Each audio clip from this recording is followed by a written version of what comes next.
دنیا بھر کے جو میڈیا ہے اس نے اس چیز کا اقرار کیا ہے کہ بشریٰ بی بی میں اعلیٰ قائدانہ صلاحیتیں موجود ہیں۔ وہ اپنے نپے تلے مختصر خطاب کے ذریعے مجمع میں آگ لگا سکتی ہیں، وہ بے باک ہیں، اور حالانکہ ان کی اپنی کشتی ہچکولے کھا رہی ہے، لیکن اس کے باوجود انہوں نے ایک لمبا رکاوٹوں سے بھرا ہوا سفر اختیار کیا۔ وہ اپنے موقف پہ ڈٹی رہیں اور انہوں نے وہ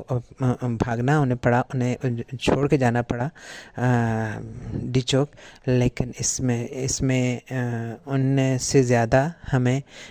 حکومت کو دوش دینا چاہیے، جنہوں نے اپنے عوام پہ گولی چلائی، اور یہ دنیا بھر کے قانون کے مخالف ہے۔ اور مجھے جو چیز متاثر کرتی ہے ان کی، وہ یہ ہے کہ وہ ان کی جو خطاب میں ایک